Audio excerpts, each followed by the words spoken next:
The Apollo Belvedere or Apollo of the Belvedere, also called the Pythian Apollo, is a celebrated marble sculpture from classical antiquity. It was rediscovered in central Italy in the late 15th century, during the Renaissance. From the mid-18th century it was considered the greatest ancient sculpture by ardent neoclassicists, and for centuries epitomized ideals of aesthetic perfection for Europeans and westernized parts of the world. It is now found in the Gabinetto del Maestro of the Pio Clementine Museum of the Vatican Museums Complex. Description: the Greek god Apollo is depicted as a standing archer having just shot an arrow. Although there is no agreement as to the precise narrative detail being depicted, the conventional view has been that he has just slain the serpent Python, the chthonic serpent guarding Delphi, making the sculpture a Pythian Apollo. Alternatively, it may be the slaying of the giant Tityus, who threatened his mother Leto, or the episode of the Niobids.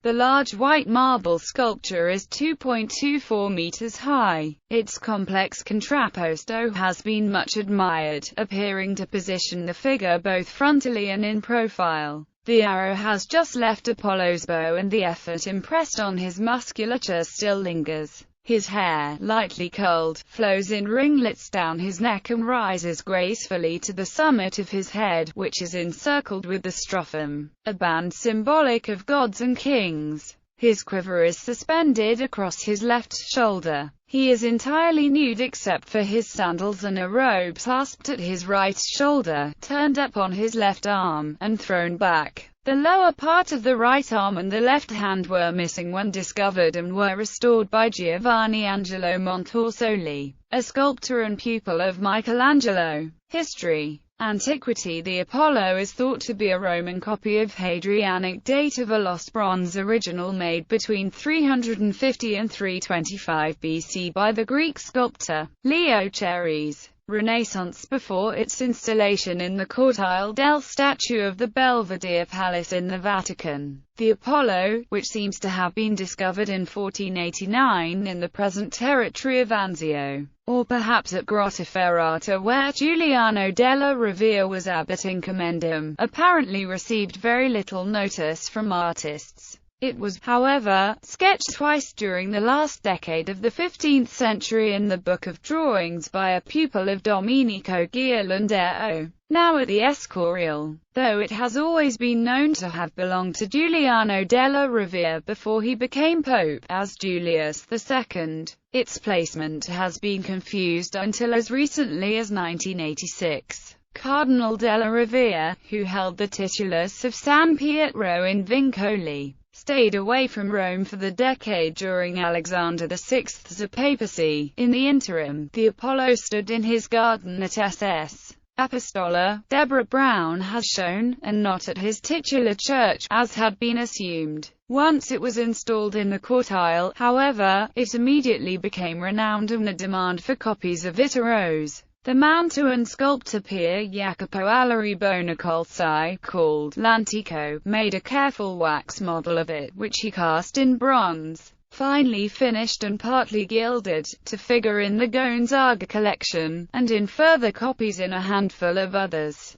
Albrecht Dürer reversed the Apollo's pose for his Adam in a 1504 engraving of Adam and Eve, suggesting that he saw it in Rome. When L'Antico and Dürer saw it, the Apollo was probably still in the personal collection of della Rovere, who, once he was pope as Julius II, transferred the prize in 1511 to the small sculpture court of the Belvedere, the palazzetta or summer house that was linked to the Vatican Palace by Bramante's large Cortile del Belvedere. It became the Apollo of the Cortile del Belvedere, and the name has remained with it, though the sculpture has long been indoors, in the Museo Pio Clementino at the Vatican Museums, Rome. In addition to Dürer, several major artists during the late Renaissance sketched the Apollo, including Michelangelo, Bandinelli, and Goltzius. In the 1530s it was engraved by Marcantonio Raimondi, whose printed image transmitted the famous pose throughout Europe. 18th century, the Apollo became one of the world's most celebrated artworks when in 1755 it was championed by the German art historian and archaeologist Johann Joachim Winckelmann as the best example of the perfection of the Greek aesthetic ideal. Its noble simplicity and quiet grandeur, as he described it, became one of the leading lights of neoclassicism and an icon of the Enlightenment. Goethe, Schiller and Byron all endorsed it. The Apollo was one of the artworks brought to Paris by Napoleon after his 1796 Italian campaign. From 1798 it formed part of the collection of the Louvre during the First Empire. 19th century, the neoclassical sculptor Antonio Canova adapted the work's fluency to his marble Perseus in 1801. After the fall of Napoleon, the Apollo was repatriated to the Vatican, where it has remained ever since. The Romantic movement was not so kind to the Apollo's critical reputation. William Hazlitt, one of the great critics of the English language, was not impressed and dismissed it as positively bad. The eminent art critic John Ruskin wrote of his disappointment with it.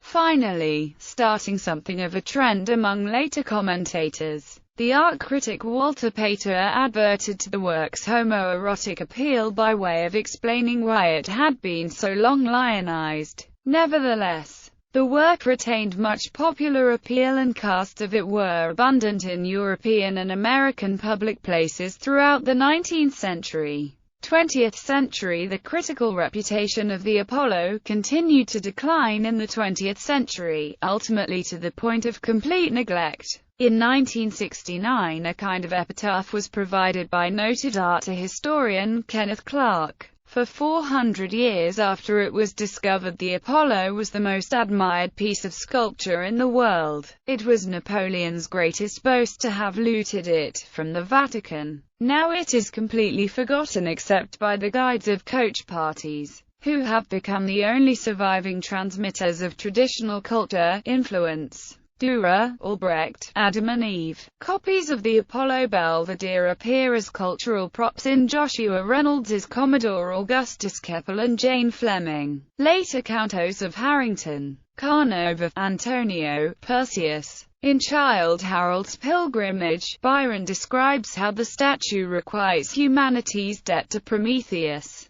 And if it be Prometheus stole from heaven the fire which we endure, it was repaid by him to whom the energy was given, which this poetic marble hath arrayed, with an eternal glory which, if made by human hands, is not of human thought, and time himself hath hallowed it, nor laid one ringlet in the dust, nor hath it caught a tinge of years, but breathes the flame with which was wrought. Crawford, Thomas, Orpheus and Cerberus. Apollo tended by the nymphs of Thetis. The Sower, by Jean-François Millet, is influenced by the Apollo Belvedere in the treatment and pose of the figure in the piece. The pose of the figure is linked to the sculpture, as Millet was attempting to heroize the peasant that he was depicting. Minuteman by Daniel Chester French, 1874, at the Old North Bridge in Concord, Massachusetts. In Robert Musil's novel The Man Without Qualities, the character Ulrich comments, who still needed the Apollo Belvedere when he had the new forms of a turbo-dynamo or the rhythmic movements of a steam engine's pistons before his eyes. In her poem, In the Days of Prismatic Color, Marianne Moore writes that, truth is no Apollo Belvedere, no formal thing. Arthur Schopenhauer in the third book of The World as Woolen Representation refers to the head of the Apollo Belvedere, admiring it for the way it exhibits human superiority. The head of the god of the Muses, with eyes far afield, stands so freely on the shoulders that it seems to be wholly delivered from the body,